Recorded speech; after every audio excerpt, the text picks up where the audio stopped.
ভাই হারানোর আশঙ্কায় ভেঙে পড়েছিলেন ওমর বিন হাদি।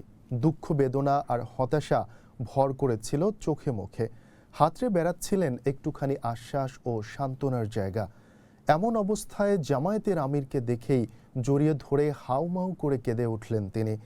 বলছি, দুর্বৃত্তদের হাতে গুলিবিদ্ধ ইনকিলাব মঞ্চের মুখপাত্র ও ঢাকা ৮ আসনের স্বতন্ত্র সংসদ সদস্য প্রার্থী ওসমান হাদির বড় ভাইয়ের কথা। শুক্রবার গুলিবিদ্ধ হয়ে হাসপাতালে ভর্তি হওয়ার পরপরই তার শারীরিক অবস্থার খোঁজ নিতে তাৎক্ষণিক হাসপাতালে ছুটে যান জামায়াত ইসলামীর আমির ডাক্তার শফিকুর রহমান।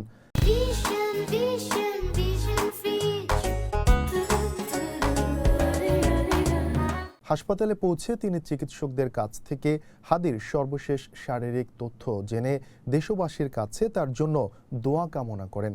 এ সময় হাসপাতালের ওটির সামনে জামায়াত আমিরকে কাছে পেয়ে কান্নায় ভেঙে পড়েন হাদির বড় ভাই ওমর বিন হাদি।